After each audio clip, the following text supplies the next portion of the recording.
let's thank Ariana for the great introduction. I appreciate that.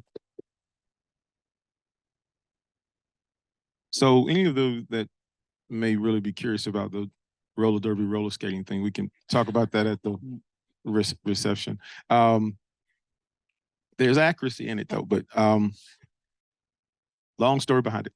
But I did want to, invite you for this evening, you with your being here, to really be open and to be available to what's going to be shared tonight, because you chose to be here. And I think more importantly, having had a chance to interact with the panel that we have, there's a richness in the investment of what you're going to hear tonight. And so with that being said, one of the quick things that I wanted to do was to just sort of share sort of a framing of sort of where we are. Historically, one of the things that we talked about within the panel is an observation that oftentimes in history, you'll find that there's some simmerings or tremors that may be indicators that something may quite not be right. And then with that, you generally have some type of disruption that occurs. And then there's some type of a response. And then oftentimes there's a retraction. It's almost that human desire to kind of go back to the way things were, or to go back to the way it was before. And sometimes those things get romanticized. And as Diane Sawyer says, she's forever amazed at how memory can diffuse fact. And so what you end up with is either a resolution or something that resumes to what it was like before.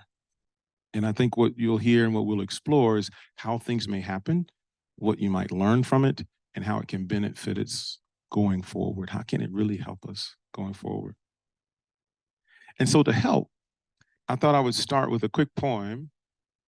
Some of you may be familiar with it, but it's sort of a framing of what I just shared by Langston Hughes. Or what happens to a dream deferred? Does it dry up like a raisin in the sun, or fester like a sore and then run? Does it stink like rotten meat, or crust and sugar over like a syrupy sweet? Maybe it just sags like a heavy load, or does it explode? And tonight, I think what we'll hear about are examples, historically, contemporary, what may have occurred, what can we learn from it, but also come out with a better understanding of things, such that we hopefully can be that much more better for it. I'm excited this evening because what we're now going to do is hear from our panelists. They're each going to give sort of a testament, in a way, of a perspective framing some of the learnings and what they hope that we divulge today. Now, once that happens, so each one's going to share a personal perspective. There'll then be some questions that I'll ask. And then when we finish that, we'll wrap up with questions from the audience. Now, I know that, like game show and talk shows, you start off with that, and there may be an energy that if there's something that's on someone's mind that they'd like to ask, we are flexible. We're not, going to be hard and fast, although you got to deal with Ariana. So not me, but her. But no, I think we'll be able to go through, and then I look forward to the refreshments that we have afterwards. So our illustrious and esteemed guest author is going to start us off. Victor. Great, thank you so much. Thank you so much, Chuck. I appreciate it. Can y'all hear me? Yes. Okay. I'm just gonna yell loud then. Well, thank you so much, Chuck, for that introduction and grounding us. Thanks everybody here for being on this panel. Georgia Tech for inviting me. Special shout out to the book club. I love people being in book clubs talking about my work. And I don't know if John and Nita McCreary are here. Are they here? There's a local book club also that is like my parents' family friends have a book club in Atlanta. They've been reading the book. And I got to talk to them on Saturday actually about the book that they had just read and that kind of thing. So that was really exciting. So no, thank everybody for being in the space with me. I really do appreciate it. It's really special. I think for me, what I've been thinking about, and really what I want to talk about, especially with some folks from Georgia Tech that have this expertise, is really about different kinds of violence or oppression, sort of separate from the race massacre itself. I think probably everybody in this crowd is pretty familiar with the events of the race massacre itself. If you've dug into my book a little bit, if you've seen the Watchmen TV show, you sort of paid attention to the news last few years, you've heard a lot about it. But my book really dives into a lot of what happened after that, you know what I mean? And a lot of the ways that Greenwood and Black communities across the country were held down in some ways by more insidious means, you know? And so I don't know, for me, just talking about opening this up, I really just go back to thinking about chapter 8 of my book, which is the chapter after the race massacre. On June 2nd, 1921, the day after Greenwood was destroyed, people started coming back to the neighborhood. So, you know, there's ruins all across the streets. There was a busted open safe of a Black entrepreneur right in the middle of the street on Greenwood Avenue. Smoke still in the air. And on that day, actually, there was next to the ruins of the Dreamland Theater, there was a tent with a bunch of white businessmen in it who were offering to allegedly help the people who had lost so much property in Greenwood. This group, the Tulsa Real Estate Exchange, you know, they claimed that they were going to be able to help these folks get back on their feet, get new property, build a better life for themselves. But in fact, their scheme was to take the land for themselves and do what they wanted to with it. And so I think that, for me at least, when I discovered that and sort of put it in my book, it kind of felt like modernity's like slotting into it. You know, I could see that dynamic and how it plays out today, to this very day. Even here in Atlanta, you know, among so many other places. And so I don't know, I just wanted to kind of ground us a little bit in the context of what happened after the race massacre. You know, we know so much about this traumatic, horrific, violent event, but there were a lot of more subtle and silent ways that Black communities like Greenwood and others were damaged over the years. And I'm hoping we can sort of talk a little bit about those dynamics tonight in this talk. Thank you for that. That does sort of frame the event and then things that happen after the predatory lending, to your modernity comment, that we can see today. Alora, what do you have to share? First, I want to say thank you for writing such a amazing history, you know, such an instructive story. I really appreciated the arc, you know, starting with this episode of violence and bringing us through to the current day. I feel like we don't often get the connections between the current day and the past, all the events of the past century. There were a lot of resonances, I think, with the city of Atlanta that I saw from similar episodes of violence, the use of redlining to baseball fields through urban renewal. Even Georgia Tech is an urban renewal campus. Half of our campus was once a residential neighborhood, and we see a similar story played out in this book. One of the things that drew me to housing was this curiosity of how, after the 1960s Fair Housing Act, why do we still see such high disparities in wealth and home ownership? Why do we see such high levels of racial segregation? Even after the mechanisms that supposedly created all of that became illegal. If we know that the law and the government is not legally creating this inequality, what is it sustaining? What's sustaining it? And what I think a lot of my work looks at is the resiliency of racism and how it reformulates and repurposes different types of tools in different eras. And you see that in this book. The way that you talk about how urban renewal, model cities, you know, mortgage lending, real estate investment, these were all different tactics that were used to strip apart a community, a very vibrant, beautiful, thriving community in a way that the racial violence that characterized an earlier era or maybe 2 eras ago was unsuccessful. These tools were successful in pulling apart that community. And I think that's something that we have to grapple with. We have to understand these dynamics in order to do the types of work that we want to do. I do a lot of post-disaster work, and I absolutely have thoughts about real estate investment after disasters, whether it's a foreclosure crisis, a hurricane, or a pandemic. We see the types of activities that we saw after this massacre occur, both the willingness to prey on others' misfortune, and also, I think, the narcissistic humanitarians who show up with a brass band and do less than nothing. I'm sorry, but I see it. And from Puerto Rico to Atlanta, you see these figures show up again and again. And then finally, I really appreciated seeing the kind of loving treatment of the diversity of responses that communities had, from entrepreneurs who really believed in Black capitalism and the potential there, to more radical approaches. Near the end of the book, you see people working very closely to secure federal funds for different ends, but also you're also talking about Black Lives Matter protesters blocking a highway. And it's the range of tactics and responses and philosophies, but all with the same goal. I really appreciated seeing how that played out over that time. Thank you. Thank you. Thank you. As you share your thoughts, the resilience of racism, it makes me think of, it's almost like a virus that seeks an entity to live and reproduce itself and come back in a way that it might be harder to recognize, or might have an ability to last longer than before, or reformulate itself. It's kind of eerie, I guess, in a way. But share with us your thoughts. Thank you, Charles. And let me say thank you to Phil and Ariana for organizing this amazing event, and to Victor for including us on this panel. I actually prepared a formal statement, so I'll read that, and then we can get into more extemporizing.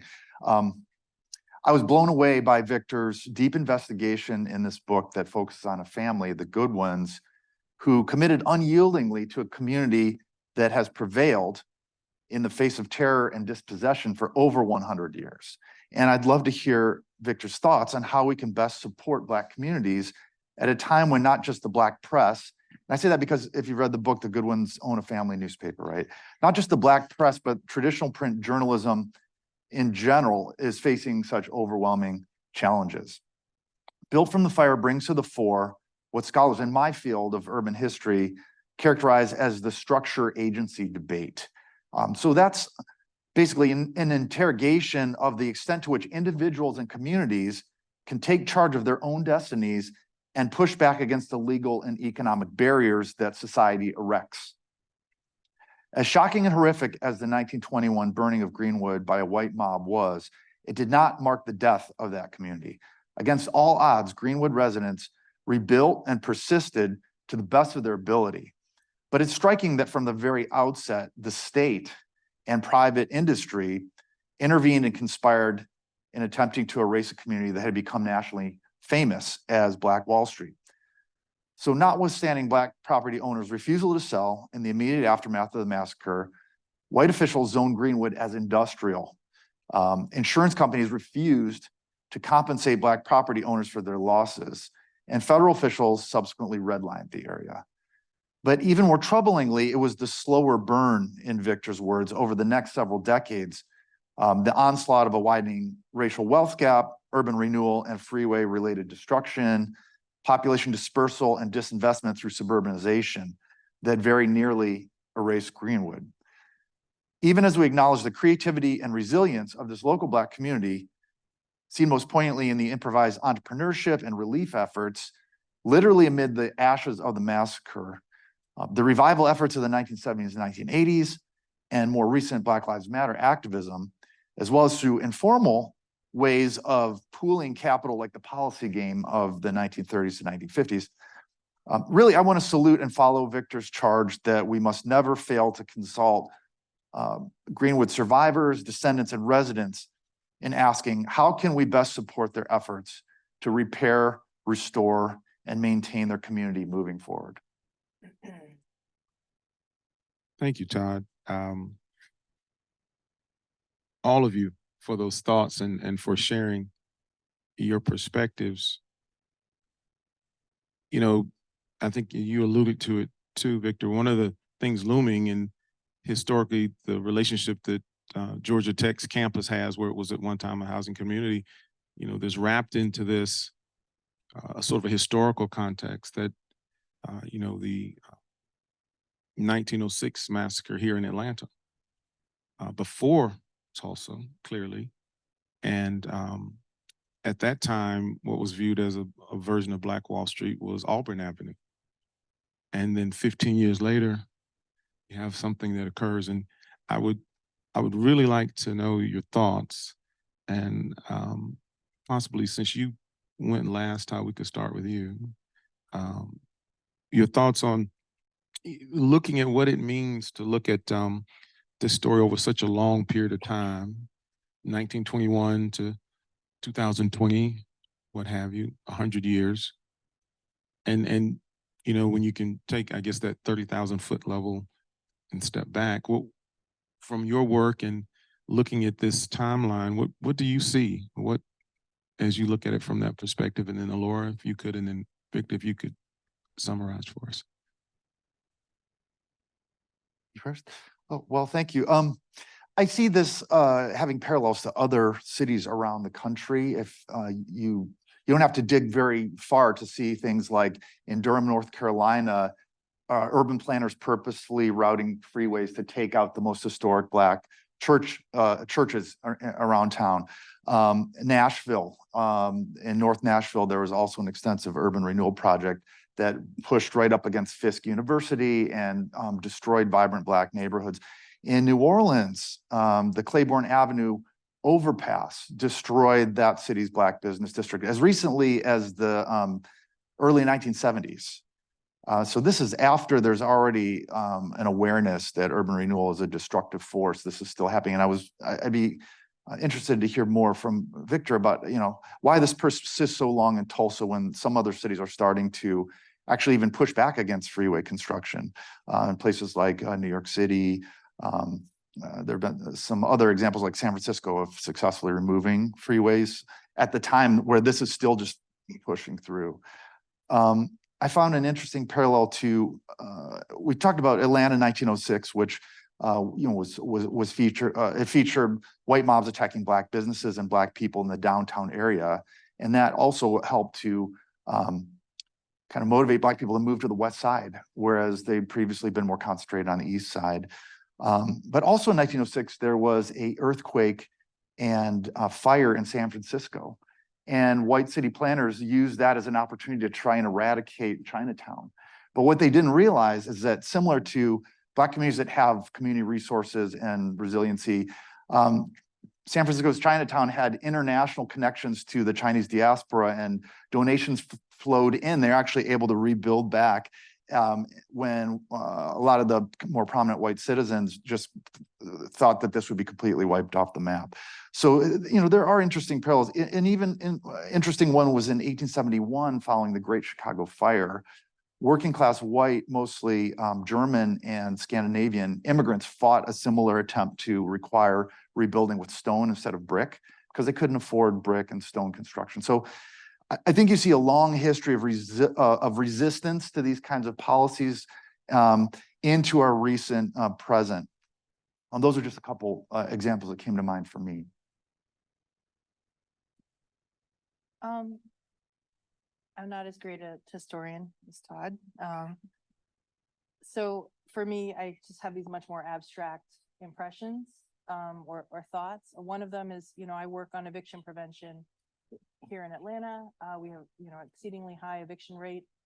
I worked on eviction prevention during the pandemic when it was tied to people's health, really their ability to stay in place during that sharp contraction, that economic crisis we had immediately after was really tied to people's ability to stay well. And there are different moments in time when you're sitting there with city planners or with DCA or with federal policymakers, even, and you feel that history because you sense that resistance to caring about their life, right? And you sense that demonization of the poor, or demonization of people who have fallen upon hard times, and often that occurs through a racialization.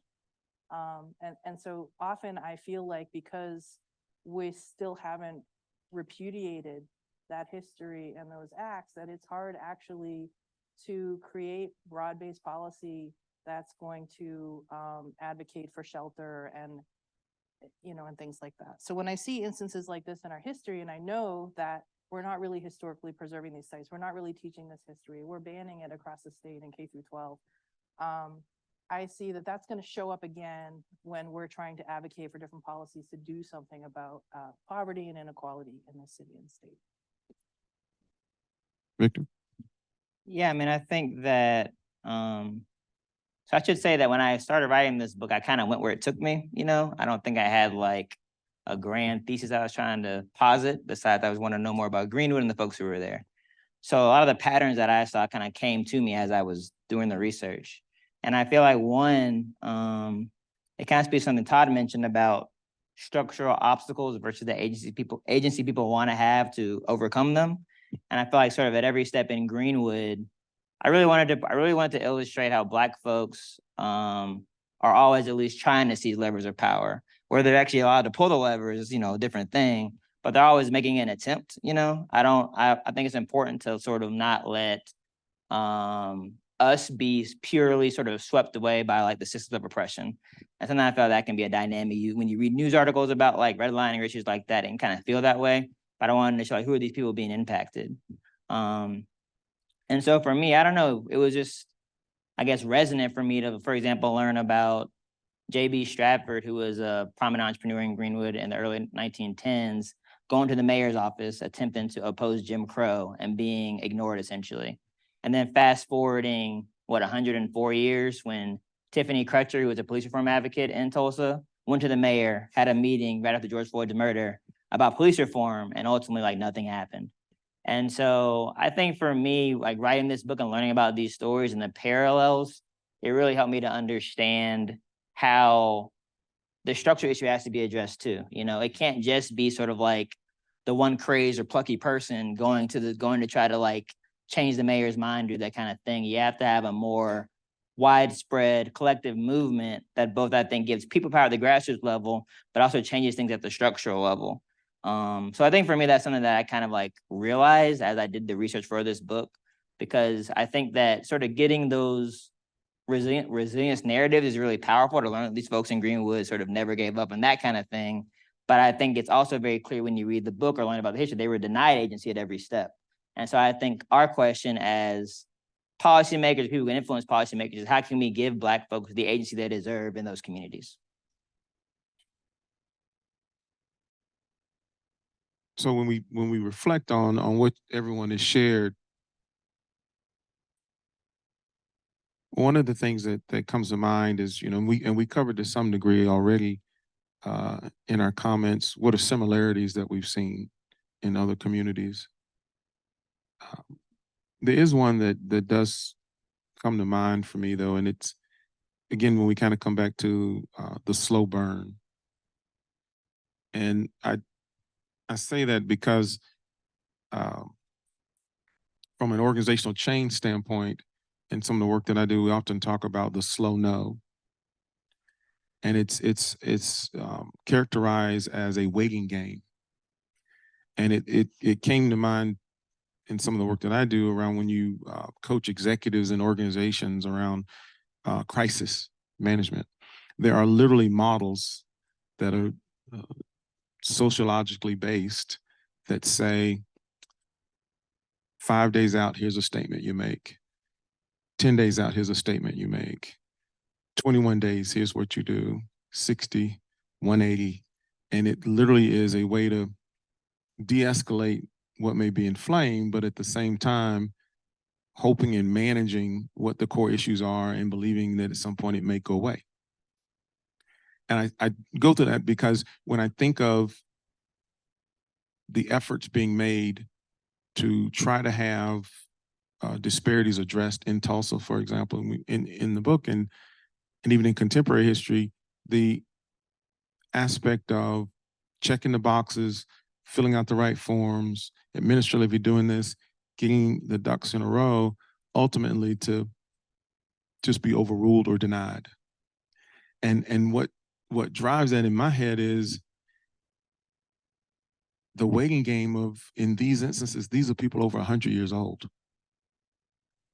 And it's as if you can keep moving the chairs on the deck enough, is there a point where then they no longer are asking? and then it falls to a next generation, which doesn't have quite the same power as that person who may have been 8, who's saying, this is what happened. When you went through your work, or as you've done some more work, Victor, what, particularly your chapter around the slow burn, if you will, Yeah. could you tell a little bit more about that, or some of the structures or policies, or, the learnings, and then maybe collectively, Todd and Alora, if you could share things you may have observed from the work that you've done. Yeah, I think that slow no you said, I'm gonna take that one maybe for the tour. I like that. I like that. That really is what it is, and it's really engineered often from the very beginning. So, for example, I have this chapter in the book called "A Slower Burn" about how urban renewal ultimately dismantled Greenwood completely in the 1970s. And when I was doing research for that chapter, I read this really interesting book called "The Politics of Neglect." It was written by 2 federal workers who actually worked on the Model Cities program. They helped design Model Cities. Model Cities was kind of like a rebranding of urban renewal. Urban renewal started in the 1950s. It was very destructive in places like Pittsburgh, and also became very demonized, especially in Black communities. James Baldwin famously called it Negro removal instead of urban renewal. So the federal government was like, we got to fix this. We got to rebrand. We got to change it up. And so they created this program, Model Cities, which is supposed to be like a sort of like a warmer, more inclusive version of urban renewal. So I read this book by some of the guys who were involved in the planning of the program, and they were sort of talking about how they made a lot of mistakes, or how the program didn't really achieve its goals. And one of the reasons was because the Congress had to approve Model Cities. And when they were going to approve it, they had this big debate about how to include the citizens. So like, I'm sure a lot of people here have been to like a citizen engagement meeting or a citizen community meeting about something going on in your neighborhood or that kind of thing. And in the Model Cities case, they had to make a decision about whether the citizens were going to actually be able to like have a actual decision-making capacity, or they'd be able to offer recommendations. And so Congress like backed off of the idea of giving them like actual decision-making power. And so they only had recommendation power. And so you fast forward to Tulsa, there's a Model Cities meeting going on in April 1971. This woman, Mabel Little, who I followed throughout the book, who survived the race massacre, is there. And she's kind of observing what's going on. And, their citizen group is saying they want to do these things. And the mayor and the person in charge of Model Cities in Tulsa is basically ignoring them. And because, in Washington, D.C., they decided that these citizen groups don't have any actual power, later on in Tulsa, they can be ignored at these meetings. And so I see that sort of slow no concept really being created at the very first stage of the process. And then that kind of trickles down to the interactions. I think in general, often you find with federal efforts to quote unquote improve Black neighborhoods, Black communities, there's often a lot of leeway given at the local and state level. And I think that's one of the reasons that often it ends up being something where Black folks don't benefit. In Tulsa's case, I mentioned Mabel Little. She came to Tulsa in 1914, survived the race massacre. Very, very religious, a beautifully religious woman. I followed just her faith throughout the story. And at one of these meetings in 1971, when she saw that her neighbor was going to be taken from her and from her neighbors, she actually said that, I was here during the riot, but what y'all are doing now is worse than that. And so that's somebody who lived through both those events, sort of talking about, to Alora's point, how that's somebody who would have seen directly how they had been able to, combat the violence, but they could not combat the structural violence, so. So as we listen to what Victor shared, the slow burn, the slow no, as you reflect on that, are there thoughts that you have in terms of what you've observed in your work? Let's start with Alora, that says, here's some examples of where the example that you give of people come in well-meaning, they put up the stands and, but nothing actually happens. Yeah, I mean, I've been frustrated about that with both our foreclosure recovery funds for the hardest hit fund, the way that was administered at the state level. My former congressman, John Lewis, actually commissioned an audit of DCA by SIGTARP around the failure to dispense federal funds We had one of the poorest performances. I think we beat Alabama, but that's it in terms of dispersing those funds. We were still spending them in 2019, 2020. You know, we held them onto them as a state for almost a decade. And why was that? We had one of the worst foreclosure crises in the country. We had so many homeowners, so many veterans who deserved that aid. Why did all of this generational wealth held in housing have to go through a foreclosure and then get bought up by private equity firms when we had federal funds that could have been used? And when you read this SIGTARP audit, whoops, I got loud. What you see is there's all these derogatory attitudes towards somebody who might be in a foreclosure, this assumption that they're somehow guilty, they're somehow fraudulent, and this refusal to disperse funds. There's endless administrative burden and paperwork. And that's a form of slow no. You see the same thing happen with our emergency rental funds during the crisis, right? We got $1 billion in the first dispersion, right? A year later, we'd spent 8%. Florida, South Carolina, they blew us out of the water in their ability to get this money to renters who had lost their jobs through no fault of their own, who needed help. And there was the same attitude of, well, we don't want to deal, people are fraudulently applying all of this paperwork. And it's this refusal to actually help during a disaster. I find it very frustrating. I find it something that doesn't happen in other states. And I directly link it back to this legacy of racial violence, this attitude towards other fellow human beings that is being perpetuated in new forms today. I find that very frustrating. So. Thank you for that. Todd, any reflections? Yeah, I think, you know, it pays to think back on urban renewal. And there's a book about Flint that one of my colleagues wrote called Demolition Means Progress. That was the actual slogan. There's another wonderful book called Bulldozer. It's like a cultural history of the bulldozer. And there's a whole chapter in there about New Haven and how the mayor of New Haven wanted to be the first one to drive the bulldozer, knock down the first building. And oftentimes this was offered like, you know, we're building something for everybody. I know this is very true of Atlanta because one of the projects I was involved in was scanning the Mayor Ivan Allen papers from the 1960s, and Mayor Allen, you know, was insistent to turn Atlanta into a major city, an international city, and he did things like build the stadium in Summerhill neighborhood, which is extremely destructive. I've seen letters from the owners of the Falcons team. There was a community called Lightning. Some of you may know about this, that was completely erased by the construction of the Falcons Stadium. And there was a letter in there where a community activist had organized the community, tried to get historic preservation status for the remaining houses. There's also an environmental racism dimension there.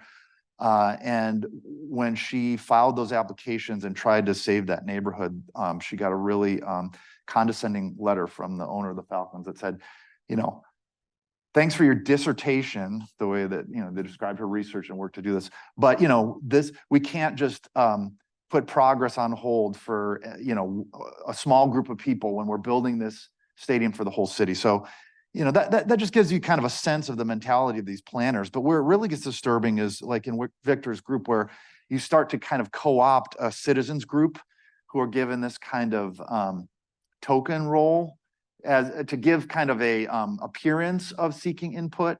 And the, you know, the Great Society programs that included this kind of revamped urban renewal called Model Cities were kind of notorious for this, where, you know, as soon as they started giving people a voice to say something, they started letting them have it and telling them, we don't want this. This is what's wrong with it. Why don't we do this? And they very quickly realized, oh, we can't have this. So, you know, they backed away from that community participation requirement and really just sought to co-opt some community leaders to give some appearance of legitimacy, which is what I think we can see happening in the book here. Thank you. You know, the different reflections and the things that have been shared and sort of the connections, if you will, does lead us to wonder and think about, you know, what opportunities there may be, what learnings there might be, and What I'd like to do at this point is to see if anyone in the audience might have a question based on what's been shared or things you might be thinking that you'd like to maybe go a little deeper or to come up in your mind to ask. If you could please, if your question is in general to the panel, please say so. If it's for one particular person, if you're not quite sure, then I'll be the point guard and hand it off to whoever we might need to. I think I'm gonna defer to you for how it goes, okay? But my question is, you know, part of what happens when we face a tragedy is like, sometimes the grief is compounded when you don't know why. And I think part of the resilience and the survival of Greenwood to this day is that people do know why or what happened. But I wonder in places where there's a question as to why or what actually happened, where there's no information, part of that slow burn is in keeping what actually happened away from the people who were the parties that were actually involved, and obviously no justice, right? So I wonder if you think that complicates a community's survival, their pluckiness, or just how resilient they are, whether they know what happened and were witness to it, or were witness to something, but there's a lot of suspicion and conjecture, but no real information about what happened. Okay. So hearing that, what I would encourage is, Victor, if you could share your thoughts, and then Laura, based on what you've seen in terms of housing and policy, if there's some aspect of convenient amnesia that may exist, and then Todd, if you feel something that you want to jump in, please do, but definitely to Victor and then to Laura. Yeah, I think in Tulsa, there's been a long transition to getting to the point of it really being kind of known in some ways. You know, in the book, I talk about the year 1925 when the Negro Business League came to Tulsa, actually. And at that time, sort of Black business leaders and white business leaders were actually kind of putting on this false front that said that everything was okay. You know, we're going to like put this behind us, move forward. And I found that to be kind of surprising in some ways, that the Black folks in particular would sort of be willing to sort of play along with this game. And, you know, when I started dug deeper into it, I kind of realized that, for one thing, like no one wants to give trauma as an inheritance. And I think that's something that, you know, folks who are descendants have told me that specific concept.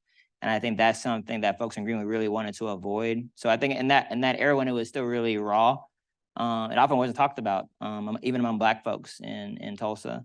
And it was also, I think, dangerous to talk about it, you know. So I think in Tulsa, there actually was that dynamic you're speaking about, where the lack of being able to discuss the issue in public created a lot of like nestled trauma among families.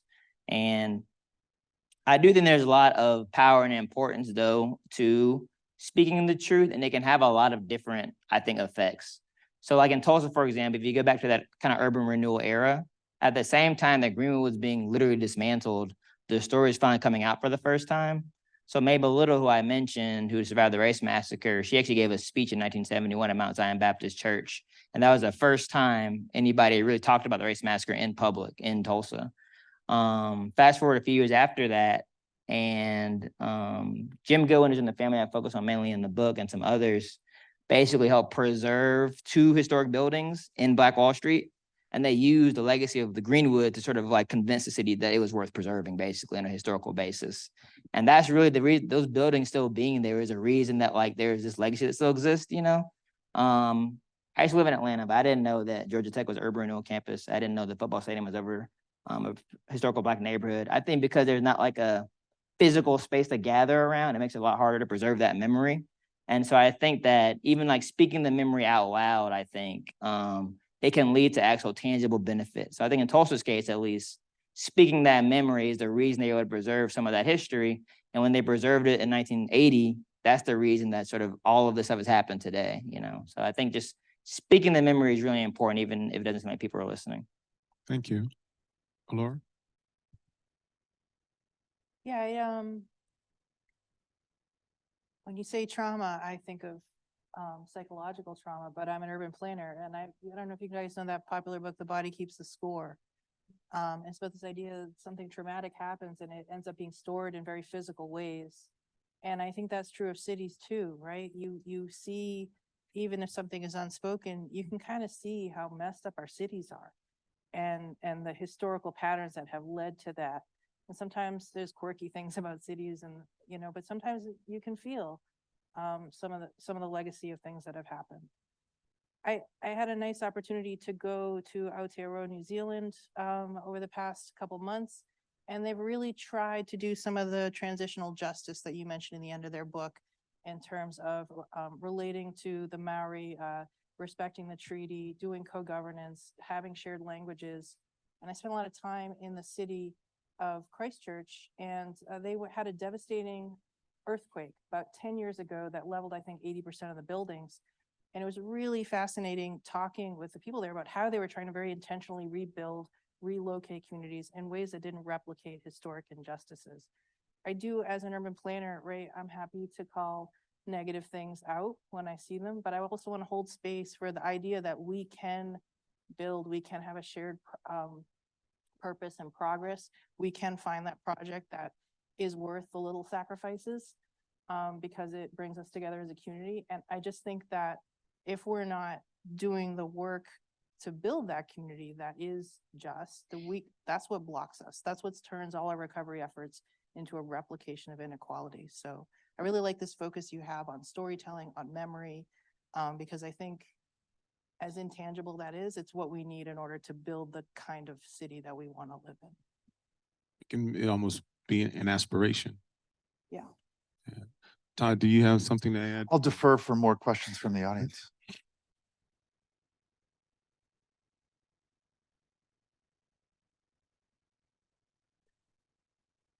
So my name is Cedric Bogan. I'm from Phillips County, like near Elaine, where the other large riot just happened, Red Summer, right? And I just came back from this weekend from there.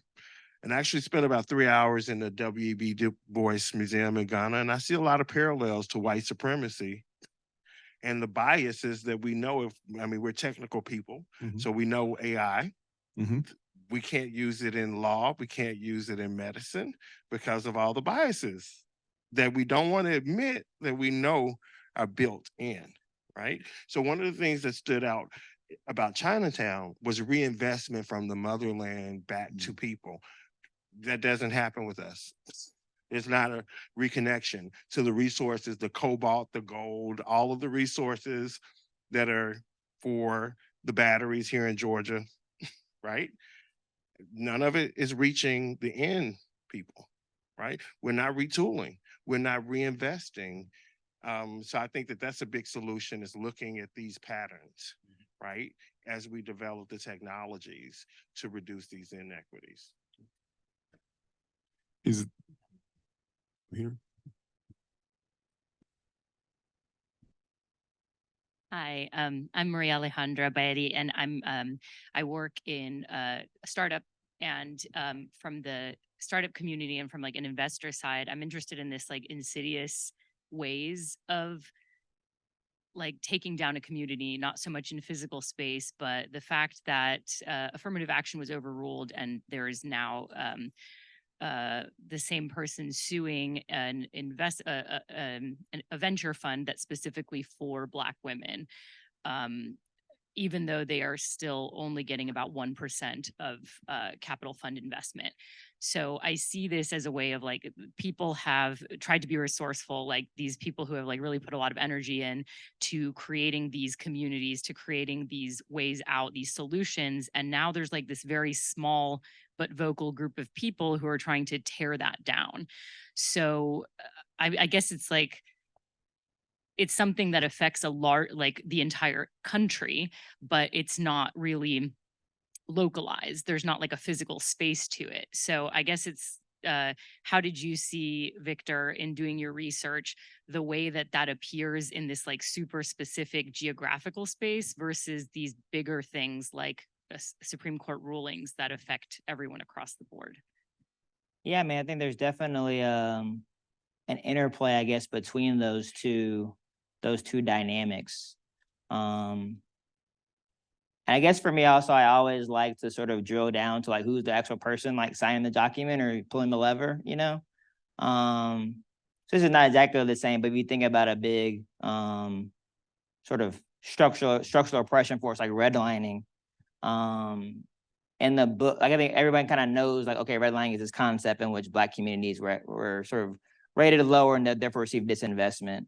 But in the book, I actually, with Todd's help, actually, I was able to identify the actual agent from the federal government who came to Tulsa and like surveyed the neighborhood and like decided that, oh, this neighborhood is not credit worthy, essentially. And, you know, so I think that it's really, I guess it's really important to me to think about things not only in terms of like the structure, but the people involved, you know? Like there are people on one side advocating for justice, you might say, but there are also people on the other side. It's not a monolithic structure that's doing this kind of thing.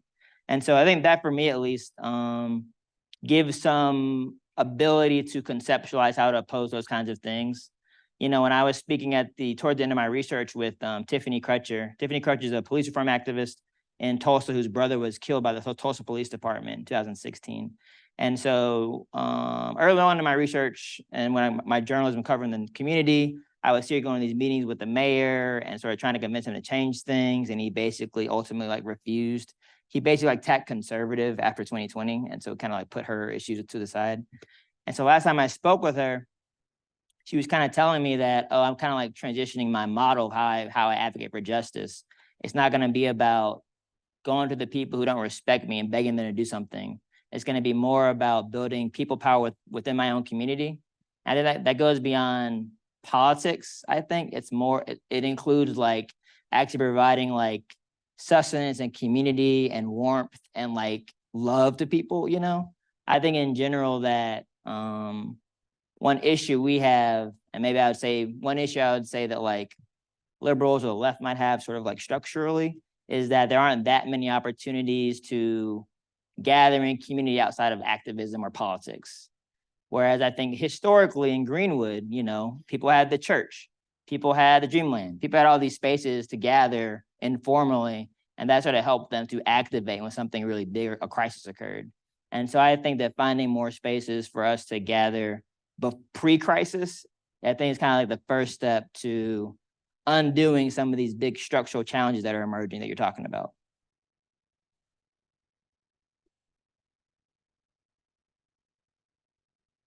Ariana's getting exercise.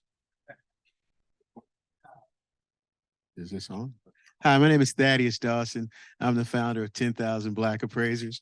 And what you talked about as far as the redlining and devaluation, I found so interesting in your book because after the community was burned down, everybody started scavenging. And it's almost the same playbook today as far as devaluing the communities, making them vulnerable. According to the Brookings Institute, Black property values are 23% less than white property values. And that was a 2018 study. And that was with affirmative action. My fear is, what does that look like without affirmative action? And the gross loss of equity of people of color is over $168 billion. So that doesn't give them the ability to tap into their equity to make a difference. And so when the communities are undervalued, it makes them vulnerable to all of the other things, and it's not sustainable. And with what you talked about, that is continuing to this very day. And so now you have everybody's talking about equity inclusion, and everybody's going after the dollars because they're available, and people aren't offering real solutions as far as the change. And what you said is, as far as the AI, the racism and intentionality and redlining is built into all the automated valuation models. It just helps you to get there faster. Yeah, thank you for that comment. And I really appreciate you sort of bringing it to the present day. I think that some of these more sort of like esoteric concepts that have kind of finally reached the popular masses, like redlining, like people kind of know about it now, but sometimes it can seem like it's a history lesson, you know, when in fact it's still going on today, to your point. For example, actually in Oklahoma, the Bank of Oklahoma, which is the biggest bank in the state, they actually just reached a settlement with the Justice Department about redlining practices, not from like 1930, but from like 2020, you know? And so that dynamic is still playing out right now. I think that sort of on that structural level, you know, it's tough, I guess, from the writer's perspective, like, what do you do about these things? You know what I mean? But I do think that changing people's perception of like how the world is structured is really important. And I think, you know, we've always been taught, especially as students, that, you know, sort of everyone's on an equal playing field here in the United States and we're all kind of moving in the same direction. But I think these lessons about redlining and other things sort of show that isn't true, which I think equips us to move in a more informed manner politically going forward. But the intentionality that the government had with breaking up the neighborhoods with the highways, and it cuts you off from access and everything else. And so I think you talked about them relocating the highway in Tulsa. And does that make a difference at this point? Because is it too late? I guess it's never too late, but what about all the lost time and equity? How do you recover? What do you see happening? Yeah, I mean, I think for me, and I'll just kind of speak from the perspective of the folks I talked to from Greenwood, I think they're always trying to find what is a path we can move forward. You know, we can't undo the past, but we can atone for it or, you know, provide recompense for it. And so Regina Goodwin, who's a state legislator there, her great-grandfather came to Tulsa in 1914. Her family survived the race massacre. Her family's home was actually taken during urban renewal, in fact. And she's been the sort of the leader of this effort to get the highway removed. And I remember she told me she was wanting to do that 2 years ago. And I was just kind of like, that sounds crazy. That won't happen. I was just, you know, I didn't say that to her, but I was just like, nah. But Regina's filed a grant, and other community leaders in Greenwood, they filed to get a grant from the federal government to consider removing the highway. And they got this grant. So it's being studied right now. Like the federal government through the Department of Transportation is going to remove interstates from certain communities across the country. Whether it's Tulsa or not, we don't know yet, but that's an effort that's going on.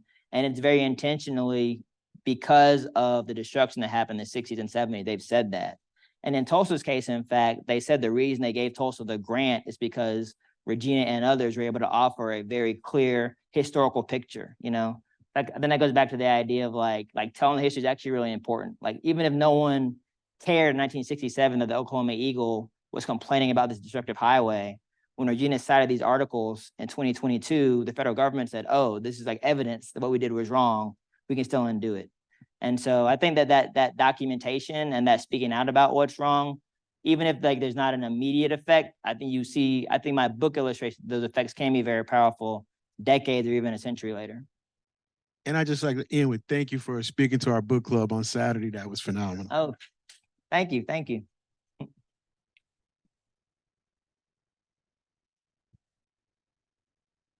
Hi, my name is Alexandra Tucci Thomas.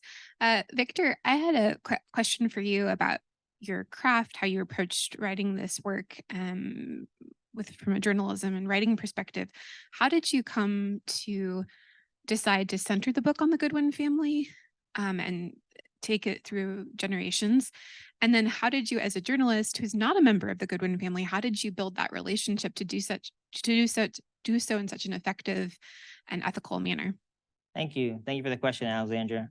Alexandra and I went to the student newspaper office the first day of freshman year together. So, and then our paths diverged. But so yeah, I mean, in terms of why I structured the book the way that I did, it kind of goes back to, I think, these ideas about stories and memory and how powerful they are. I think that telling stories about people is a way of like sense making about all of these really complex issues and policies. And so for me, I think finding a through line of a family was really important. So I kind of decided that part first. And then when I had to sort of pick a family, honestly, so I think there are kind of two ways you can do this as a journalist. One way is you interview like 200 or 300 people and you find like the perfect example. So like a lot of news articles are written that way, where you interview tons of people and you find the one person that kind of represents whatever your point is. But I didn't do that. I just went to Greenwood, and if you go on Greenwood Avenue right now, there is an old old auto garage with Oklahoma Eagle on the front where their office is. And when I talked to them, I found out they were the last family kind of standing from the old times. And so it kind of made sense to me. Like, instead of finding the perfect family, I wanted to study what this family did to persist that long. And so that's one reason that in my book, I end up following them when like one of their people, members of their family becomes this like gambling kingpin. And like, this happened, I wasn't really anticipating, but it's like, hey, that's what they did. So, it's gotta be in the book. Which brings me to the second point. Why they let me put that in the book, right? I think that how was I able to build a relationship with them? It really came down to time. I actually met with the Goodwin family for the first time in December 2018. I met Jim Goodwin, the family patriarch. And so that was before thousands of journalists came to Tulsa trying to write about it, produce documentaries and all that in the centennial year. And so I think because I was able to spend literally years with people in that family, I was able to gain their trust. And also I should say, I had to kind of balance like the journalistic rules, you would say, and being a member of this community because I live in Tulsa. And so if you're a journalist, Alexandra, I learned at the school newspaper, you're not supposed to share your article with your source. You're just not supposed to do it. But with the Goodwin family, I actually ended up sharing with them everything I wrote about them in the book before it was published. And my mentality was kind of like, this is a work of journalism, but it's also a literary work. And I'm kind of transforming you people into characters in some sense. People are going to relate to you as characters in this work. And so it's important that you at least get to see the character you've been turned into in this story. And so I think things like that I did, they told me again and again, they appreciated the way I was moving, that I wasn't moving like a typical reporter. And that gave me a lot more, I think, credibility with them as the years went on. Any other questions? Any other questions? Thoughts? I think I see the light blue hat and I think I saw two hands. Thank you guys for doing this. It's for anyone who I guess wants to answer, but I think, and there's been a little bit, you guys have touched on this, but I think a lot of times when we talk about issues of like urban renewal or, redlining, unfair housing policy, things like that, when we look forward, we think about like prescriptive solutions sometimes, or at least like the kind of, technocratic ideal of like, if we can just find the right person to like get, down with people, like get to the root of the problem and solve it. And I think, a lot of times that ends up as like a policy solution or governmental solution, which is great. But I think there's a lot of like built up distrust, and rightfully so, from like the people who are impacted by governmental, and policy solutions, that brought about a lot of these issues. And so I'm just curious from, your perspective is, studied these things. I mean, do you see examples of times where, there's been a building of trust and a rebuilding of trust to kind of put those solutions in place for communities who have been, either neglected or targeted even by those sorts of previous policies to bring new ones about?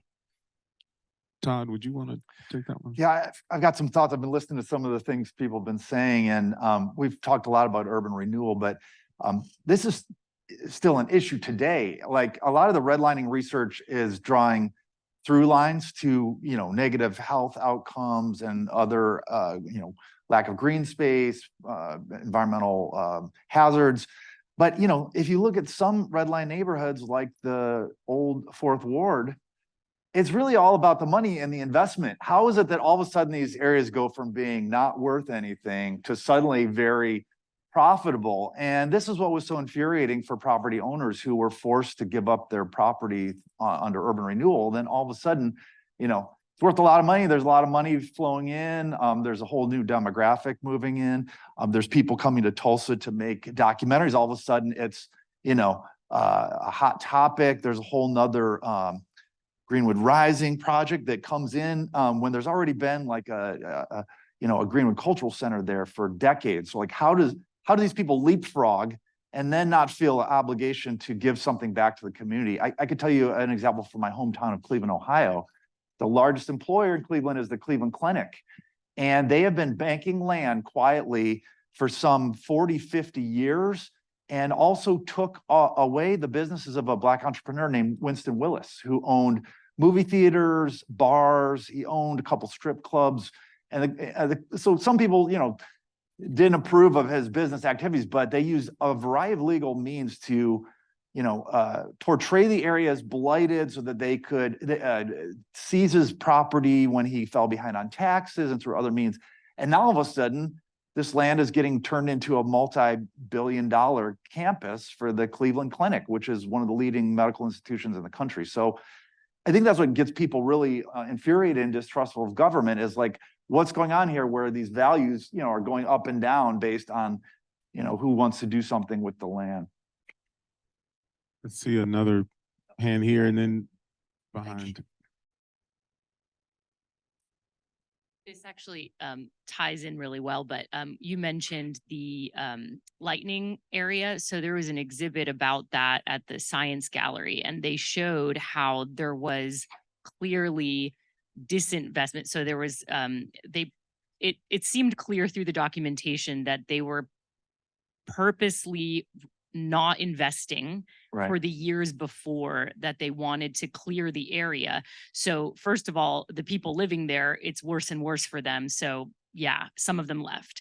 And then the ones that didn't want to leave, everything was so run down that they basically said, these things are falling apart anyways, you have to leave.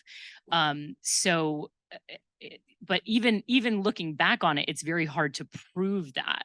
And it's like, what mechanisms do we have in place to see that happening now?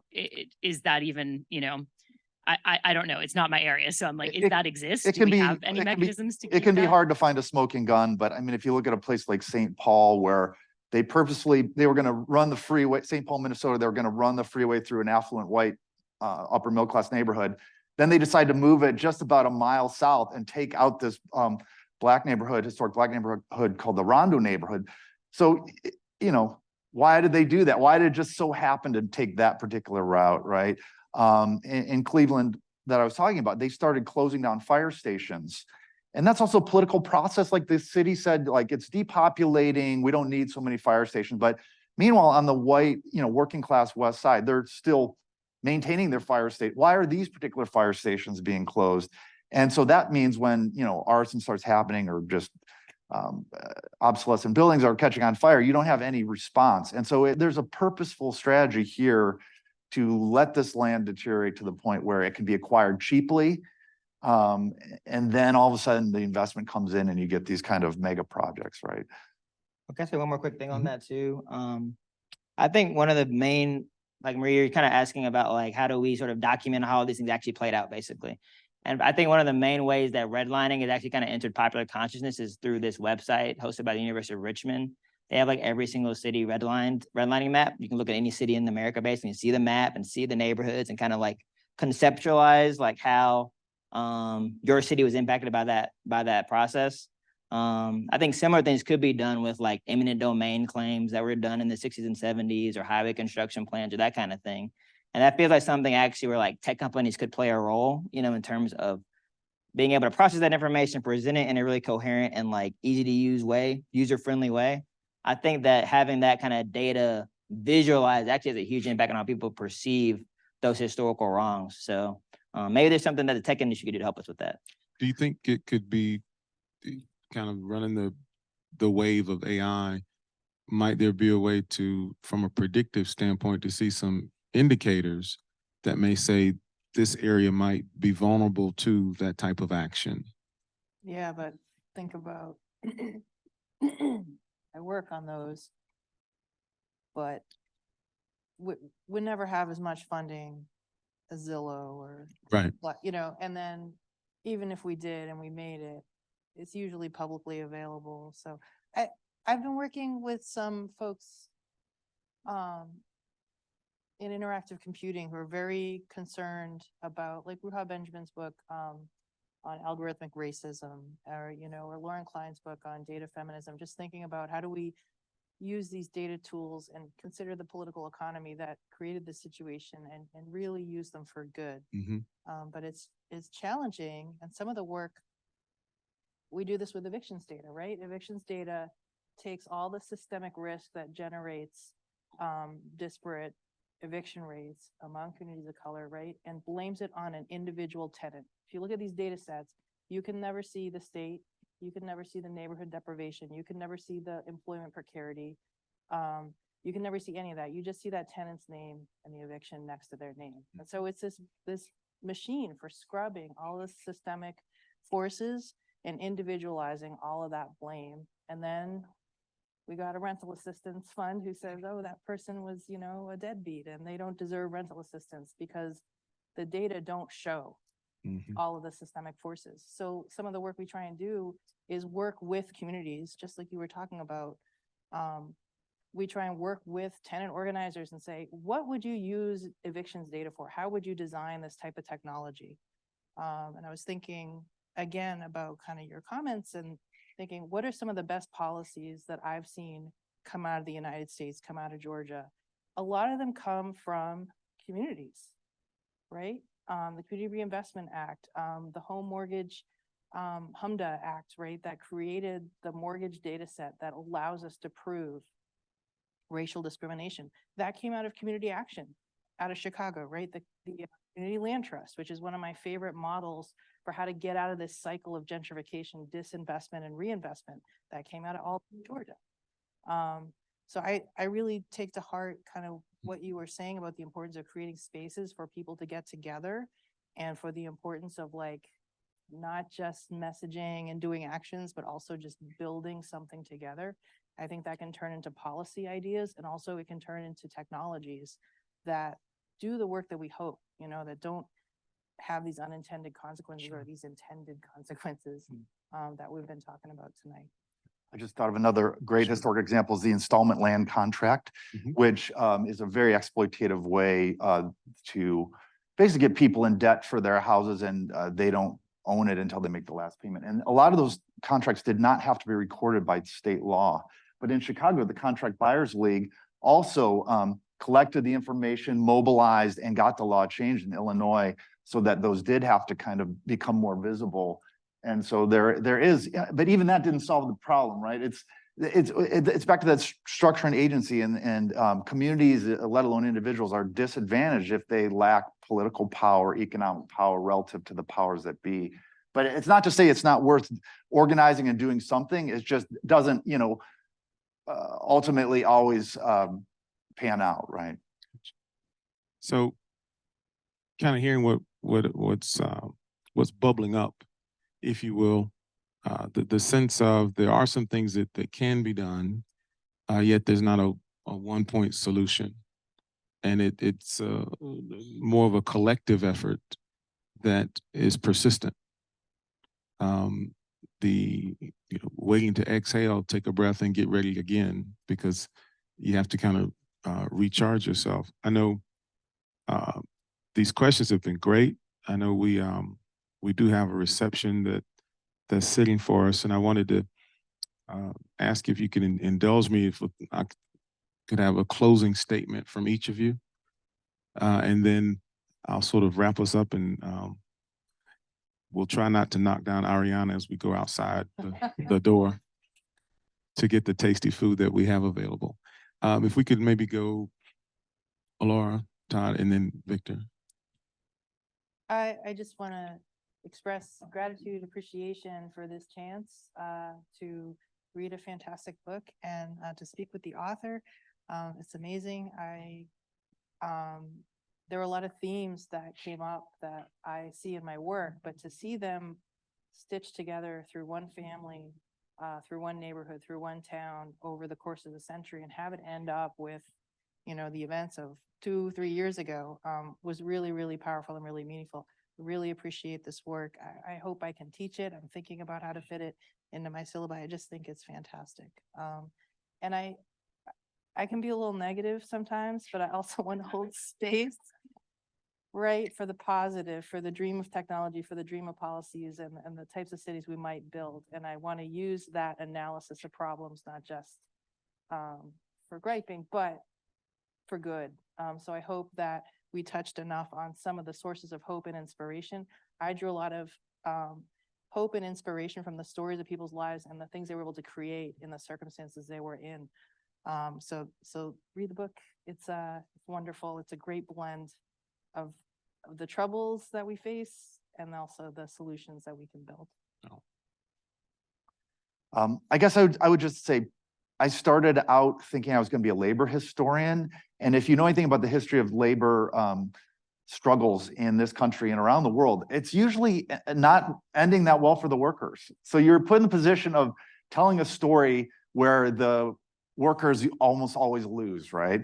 And that raises the question, like, that's pretty depressing, right? But I think that you have to keep hope alive, and it's a long, slow process. I really appreciated the chance to read this amazing book, and I want to thank Victor for writing that. And I also appreciate the opportunity to reach out to you all and meet new people who are interested in similar things. I think as academics, we often kind of have our own little conversations at our conferences, and we don't connect with the public. And it's really exciting to see the level of interest and awareness, so that maybe we are getting in a place where we could have a different outcome next time. Even if there keeps happening tragedy and loss, that's, you know, more common of an outcome. It's not to say that we should ever give up hope. And it's just encouraging that more and more people are becoming aware of the kind of history of structural inequality in this country. So thank you everyone for coming here and giving me the opportunity to connect with people I wouldn't normally connect with. Victor? Yeah, I mean, I think for me, writing this book really sort of showed me how much happens on the local level, on the state level. You know, I shadowed a state legislator in Oklahoma for years and just learned a lot more about how politics really work. And I feel like people in my generation, a bunch of them are here, we've lived this very like nationalized life and atomized life. Everything's through your phone, and on your phone, it's all this political issues happening like across America. But there's so much going on like in your own neighborhood, in your own community, that's really actually really important. And I think that really that's the way to actually build towards change, is like getting to know people around you in a lot of ways. Like I feel like I'm a much more cognizant neighbor in Tulsa than I was when I lived in Atlanta, for example. And I don't know, I just think that's something that I hope people can sort of take away from the book or the story. Like there's a lot of change you can make in your own community, and it doesn't have to be like in a big dramatic way. It can just be like trying to actually engage with what this place is and what it was before you came. I think that's really important. Thank you. Thank you. So as we get ready to close, I would like to throw out something to those of you that chose to spend time with us this evening. Hopefully you felt it was time well spent. Robert Frost has a poem about the road not taken and the power of choice. And one of the things that comes to mind is the two roads diverge in a yellow wood, and sorry I could not travel both. And be one traveler long I stood, and looked down one as far as I could, to where it best in the undergrowth. Then took the other as just as fair, and having perhaps better claim, because it was greasy and wanted wear. Though as for that, the passing there had warned them really about the same.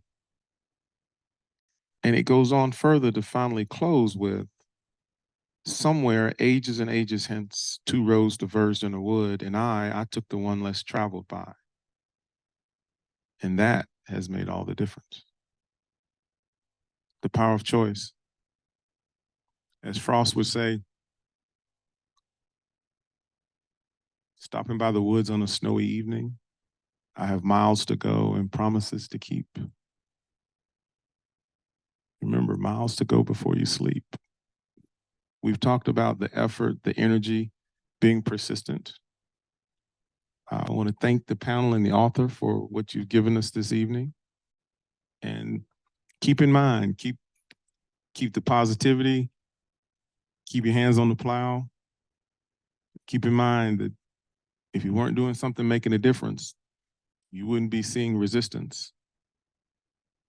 The old song, Pave Paradise, put up a parking lot, right?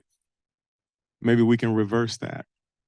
But we can see examples of where it's been tried, but things have bloomed. But really, really stay positive. Because even with Greenwood, people forget. It's going to stay in people's minds because it's a story. It's only about 15% the size of what it was.